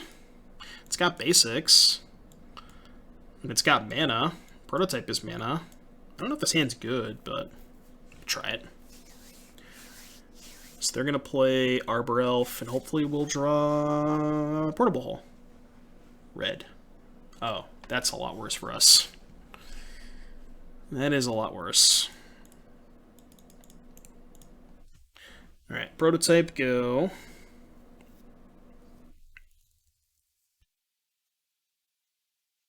That is definitely another reason to have Portable Hole. So I'm definitely glad we have those. Wish I had one in my hand, but, you know.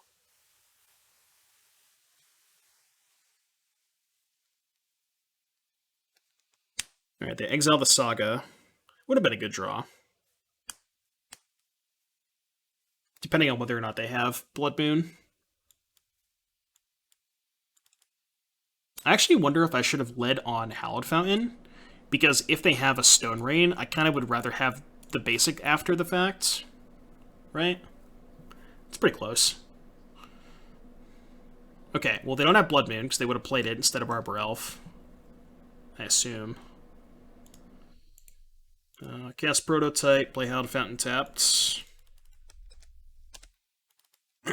We can play Urza next turn. Because Prototype can tap itself for mana. Well, tap the other Prototype, not itself.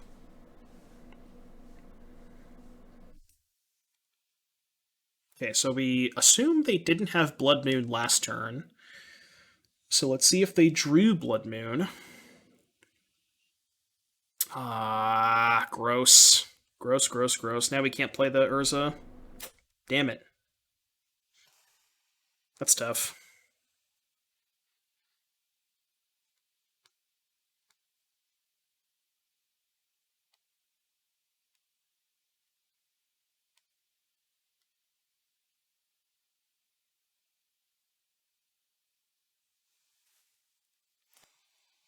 Alright.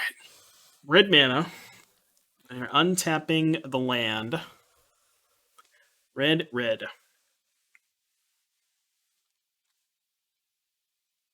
Shattering Spree. I don't really know why they would play that instead of just playing Portable Hole, but I'll take it, I guess.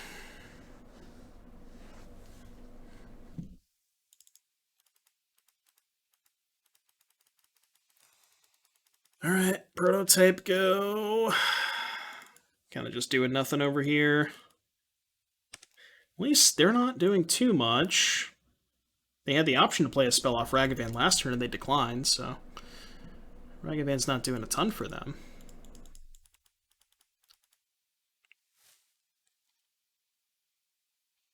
What do they hit this time?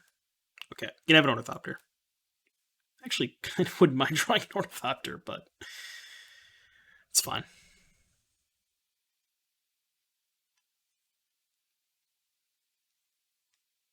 Alright, they get a basic. And drum roll, please. What do we got? Pick up Obosh. They have 5 cards, and that was their best play. I guess their hand is just 1,000 removal spells, huh?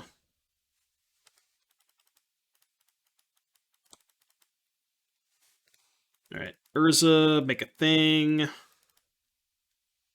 It's a 3/3, which means I get to play Thoughtcast for 2. I don't know if I want to... Yeah... I guess I'm going to tap this to play the drum this turn, just because it makes it a 4/4 if they draw Bolt. But I do get 1 less blocker for Ragavan, so it's a little dicey.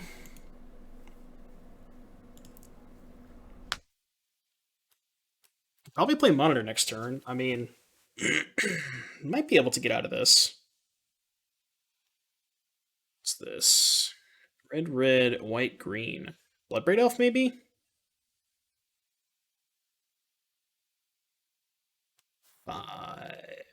No, they're going to cast Obosh. I mean, if they attack with Ragavan, I'm just going to take that trade. I think. Yeah. Okay, well, trading is not an option. Trading is not an option.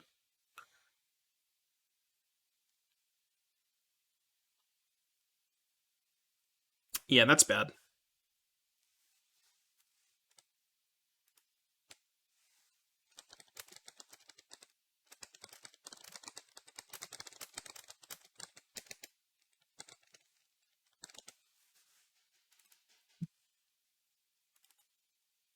Esper Sentinel. Alright, so let's go Sentinel. So we have 4 artifacts. This costs 3. We'll cast Monitor. I don't think we really have any outs here, though. So this one costs 2, which means... I don't have any basics left, so I have to fetch Shock. Unless I just do it this way. Alright, so I have 2 chump blockers. We can go block here, trade here, take 4, go to 3. So dead to a removal spell or a bolt, which they probably have. Red, red. What do we got? Just like Shattering Spree. Alright, game number 3.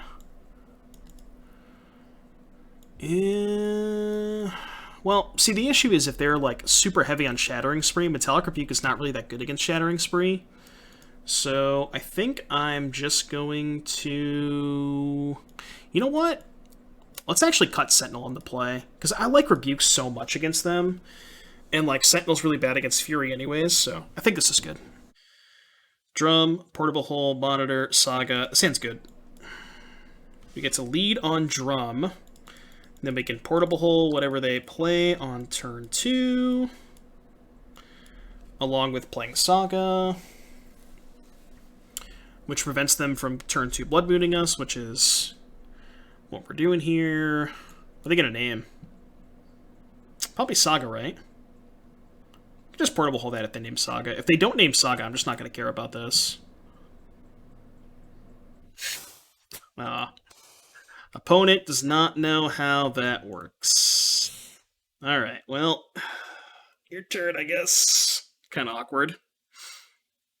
Kind of awkward. Be funny if we still lost this game.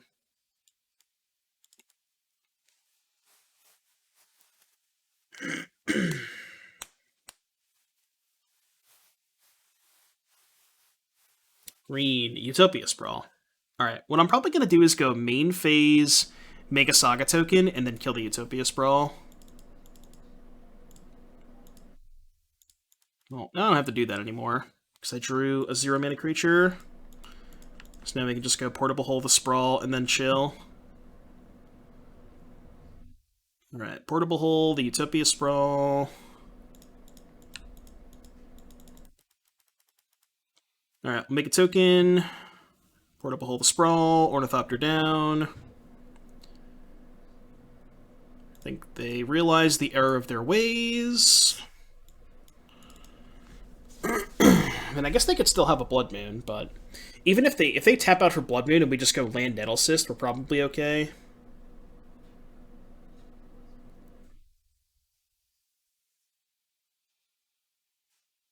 Red, red, green. Pillage the Saga? Yeah. Okay, that's fine. It's probably better to play Monitor instead of Nettlecyst, right? Yeah. 1, 2, 3. Okay, new plan. New plan, because now I can hold up Rebuke. I can actually attack and hold up Rebuke, right? Blue, this, yeah.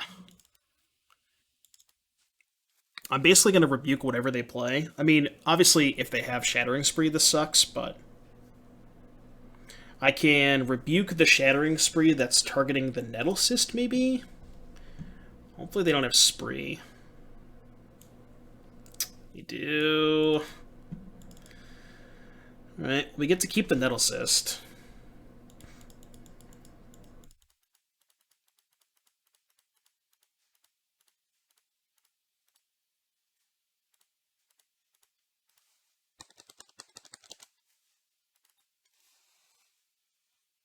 Alright, so they're targeting the Construct, the Portable Hole, and the Nettlecyst.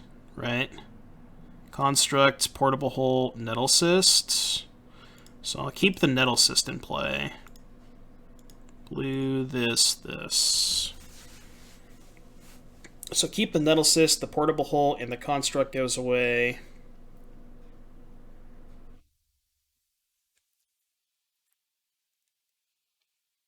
Alright, they have a Sprawl. They have 2 cards in hand.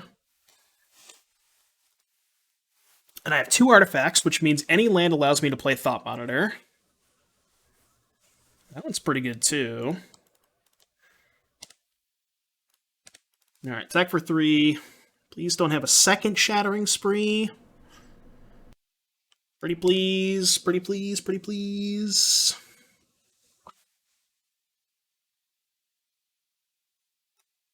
Red, red, red. Seems like they might have the second one. Pillage, okay. Pillage I can live with. Pillage dash Ragavan. Okay.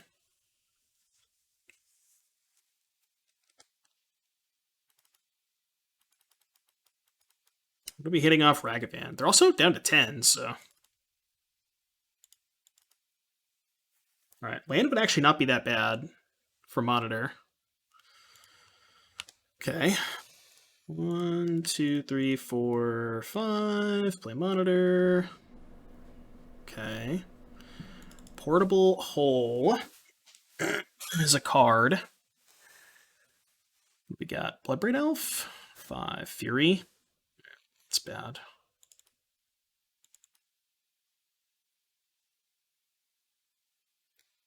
Wait, why didn't they... Okay, they probably messed up. Definitely messed up. Can we punish them? Nope. So it's Portable Hole, I guess the Ragavan.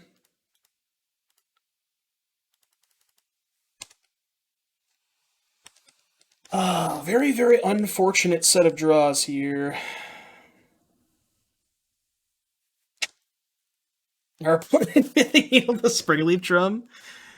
And that also could have killed both of our creatures last turn and just didn't. Yeah, this is... Guess I could have killed the Sprawl to maybe prevent them from playing a second Fury. We're actually still going to lose this game. That's funny. That's funny. Take 6, go to 10. It's kind of a tough loss. Kind of a tough loss. Alright, well, I guess we 4-1'd. Our opponent, Pithing Needle to Springleaf Drum, and we lost. But, you know, we did go 4-1. I think this deck is pretty sweet. Was very, very impressed with the addition of Moonsnare Prototype, giving you access to more mana for Urza, which was awesome. Not sure I'm in love with the Metallic Rebukes in the main deck. There's a couple of things that I could maybe swap around, but for the most part, I think this deck list is pretty good. The sideboard, I think, needs a little bit of work too, but I love this deck. Maybe going to keep playing it some more. I hope you guys enjoyed it too. If you made it all the way to the end of the video, please be sure to hit that thumbs up button. Let me know in the comment section below what you thought of the video, and subscribe to the channel if you enjoy the content. With all of that, I will see you guys in the next one. Peace.